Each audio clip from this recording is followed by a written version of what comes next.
Okay, let's begin. Hello to all Functionlanders all around the world.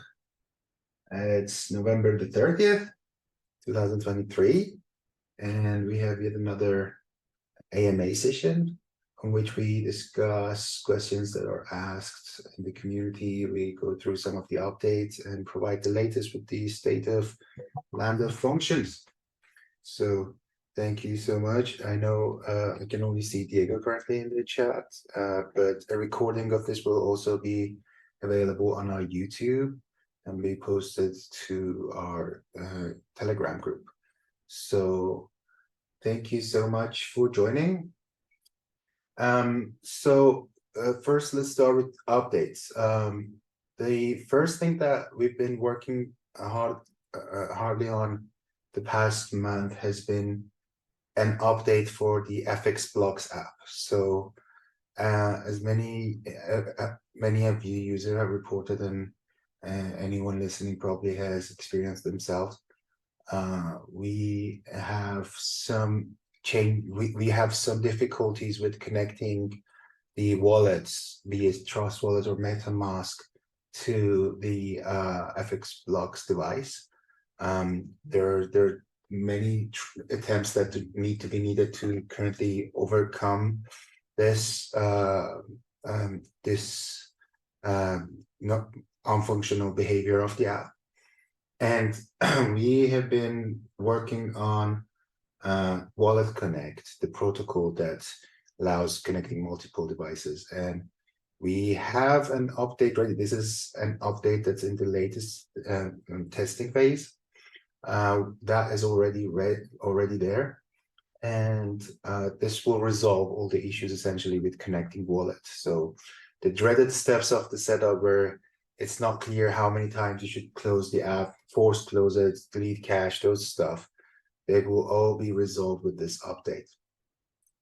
But we're gonna also accumulate another update in the next release that will be available in Google Play Store and Apple App Store, that also adds the functionality of joining pools. So currently everyone who owns a device, they can use it only as essentially a local device, so it's not connected to anywhere. So this big update brings in the ability to form pools, so join with other devices in a pool and share storage. And we are also aiming really hard to have the testnet go live sometime before Christmas. So the updates will be dropped to, like I said, Google Play Store and Apple App Store before Christmas. So Santa brings testnet this year. Yeah, so that's by the way of the software update. And I heard a little. I'm just gonna go through the questions that were asked on the group and answer some of them. Nuki's mentioned that creating a video tutorial with that guides step by step, very aptly, that's FX Plus for Dummies. So what we're gonna do is as soon as that update is dropped, we're gonna create that video, and this time around it will be consistent. So it won't be like 10 times closing and opening stuff. Yeah. Do you hear me right? Give me a second to just double check. Yes. So continuing to the hardware update. I was talking about Nuki. So we'll create the video as soon as the app is about to be published. The next question in the group is about X. I think I see a few questions about XL. So yes, the XL, well, I mean, that's a good segue to the hardware part of the update, I guess. Here I can share my screen. This is, if you can see my screen, exactly the state of the Excel design that we're currently at. So Matthew is already also in the chat, and I've been working with a block diagram for the first version of Excel. This has been um, 1 year delayed because we've had to work on our own compute module, and we haven't been able to allocate time to the Excel. But one important factor about Excel is currently the function that Excel, even the block diagram that you see on the screen currently, the function that it provides is very similar to something like this. So if you just go on Amazon and buy a USB hub, a USB-C hub with power delivery, say, for example, you are essentially getting the same functionality. The reason that we need the hub tower and it is due to the form factor, right? So the only time that the hub tower is something more than this hub that I'm holding is when we add new towers, new tower designs, right? So we've for long had a design like this, what you see on the screen, for a storage tower, which allows us to add with one tower 10 terabytes of extra storage. If there's no production like readily available tower in the market, then the hub tower at this moment doesn't provide any other functionality than just buying it like a USB-C hub. So that's the reason that I urge anyone who's like thinking that Excel is like the big deal. It's gonna make their device 10 times more capable, to rethink that logic, because essentially what Excel does is just provides expansion slots for your singular tower. But the bulk of the power, but the capabilities are all baked inside the tower that you already have. So the PCB with the brain and RAM and like everything, that's the tower that people already have, right? If you think of it as an analogy to laptop, you already have the $1,000 laptop. What you're missing is the $10, what is it called? Well, if we think in docking station, $200 docking station, right? So and it makes perfect sense, and we are absolutely committed to, as you see, and I will go through the design. I'm working on that. I'm saying that don't think that there is missing out happening, right? Because for Excel to deliver on its promise, there first needs to another tower types need to arrive first. So we need a storage tower to arrive, or our GPU tower that we've been long in talks with one of the vendors that we're still in NDA on to come out, right? And until that date, the function, and at that date, then absolutely Excel can have, because of its expansion capability, is superior to the light tier, like the single tower version, right? But until then, essentially Excel is equal to this like $10 hub that you can buy on Amazon. With that, let's talk a bit on the exciting design of Excel that we have here. So one thing very important is we're going for, so Excel, I downplayed it a little bit just to give you the idea of the functionality, to bring that close to your attention. But essentially Excel is a combination of three things. It's a combination of a USB hub that allows expansion to other type C towers, right? It's also in KVM, meaning you can switch between the inputs that you have on multiple devices that you have. So what do I mean by multiple devices? So say in a setup, you have connected your RK1 tower, your compute tower, the FX Blocks Lite to your Excel base. And you also connected your laptop. So you get a button that then you can switch between the screen and mouse and keyboard from your laptop to your device with like a button. And that's the KVM functionality. So it's a hub plus a KVM, plus it also has the, it also powers everything up. So you don't need extra power adapters. The idea of the whole design of blocks, right, as a form factor was to spare consumers from, for example, the mess that you currently see on my table, right? So this is like my cable management, right? And then believe me, this is just a bit of it. Like I do like proper cable management here, right? Like there's like a rack underneath, right?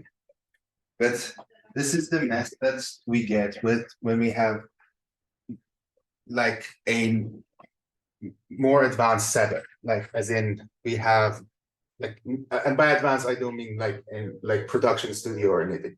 You just want a couple of monitors, you want to have like a couple of devices that you interact with, and then you have two power bricks. You have a separate KVM device, a separate hub, and so as I just demoed it, right? So the idea of FX Blocks was to just summarize all of that chaos in a cube, right? So all those connections are essentially conducted through that cubic space that is much more pleasant to watch, and then bring in the ability for like people to just plug in a new tower with a new functionality, and it would be, it just works. So yeah, that's essentially what we're going with Excel with. Talking a bit in detail into what we have in store for this device, as I said, so we have the combination of a hub, a USB hub, a KVM, and power delivery in this design. The first and most interesting thing is that we're working on USB 4 standard. So we're aiming on a chip called VL830, and this will be the chip that interfaces to host devices. And we're thinking in the current design to allow 3 host devices, meaning in your front row setup, when you only have 3 towers, you can have your hub tower in the middle.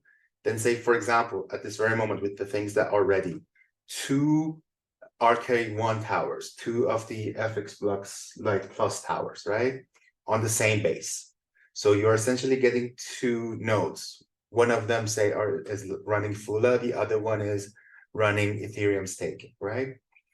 And these two draw in, the Fula one draws in like 3 to 4 watts of power. The Ethereum one draws in at peak when it's sinking less than 7 watts of power. So say 10 total, right?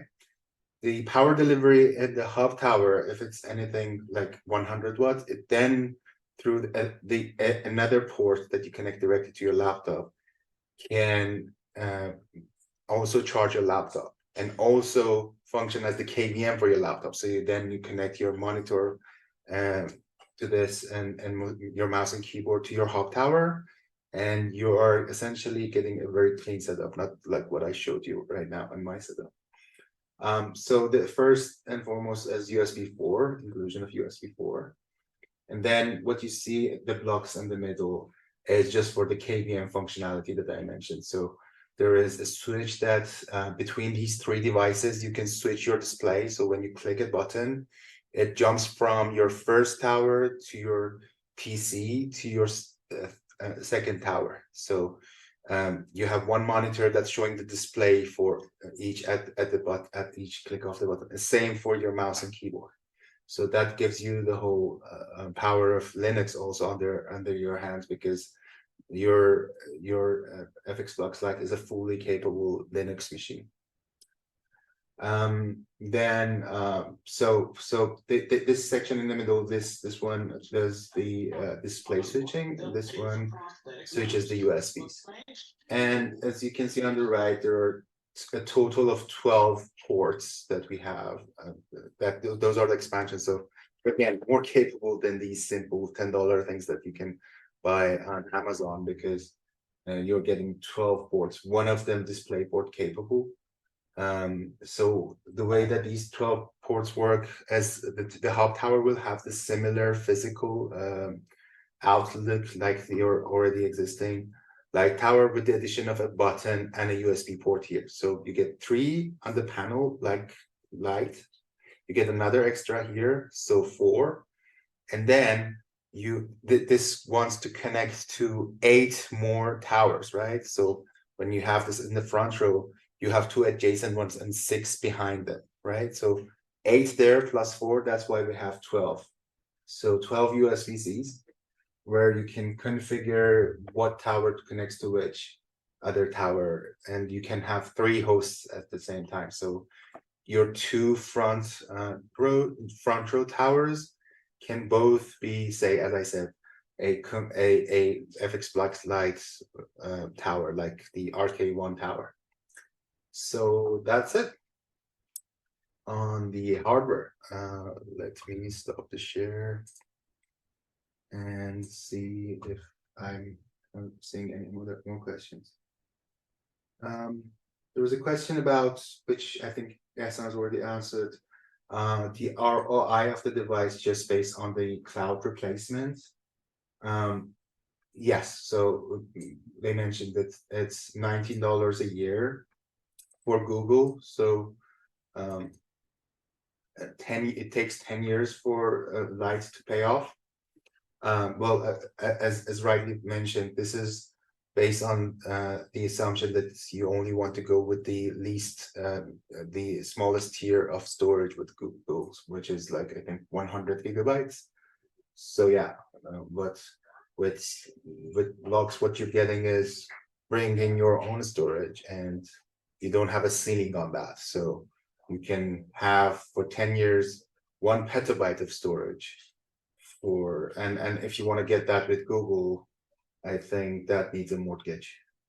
So that's that.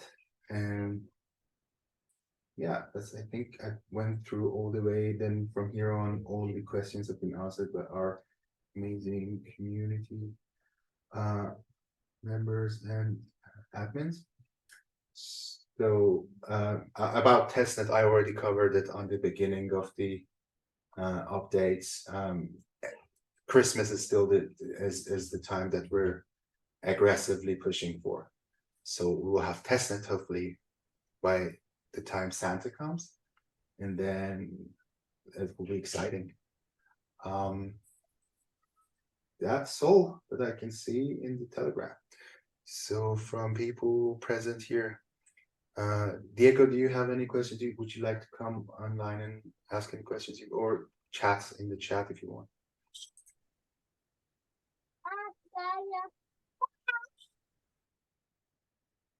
Okay. Kate, do you want to speak to anything, any updates that's been happening on your side? Yeah, sorry, Keyvan, I'm probably not in the best audio environment to talk too much unless we have some cooperation here. But yeah, I was able to attend an Ontario export mission today, where we're able to be presented to Dell Technologies, which is kind of interesting, and some really interesting cloud companies out of South Korea, and some interesting companies out of Japan. So really pleased to have the Ontario government helping us to go on these trade missions. And then also we have been invited to Mobile World Congress in Spain. So we're working on the B2B arrangements and who will be meeting at that event. And also at CES in Las Vegas, we have the opportunity to participate under the Canadian Trade Pavilion. Oh, my apologies. And meet really interesting import and export partners on the consumer electronics side as well. So really interesting developments there, and that's where my focus is right now. Sorry about that, guys. Thank you so much for that, Kate. Yeah, another exciting news is we're still not allowed to give the name, but we've been accepted into Canada's largest incubator of hardware project. And it's just formality. They just asked us to wait until January until we formally announced it. But what this implies is, as I showed you the block diagram of Excel and everything, we now have access to a lab, like a fully equipped hardware lab with like above $8 million worth of devices there, and that we can use to prototype the stuff before sending them into production. That's the most important, most exciting thing for us from joining this incubator. Yeah, so, and that's that. And with that, we will finish the AMA here.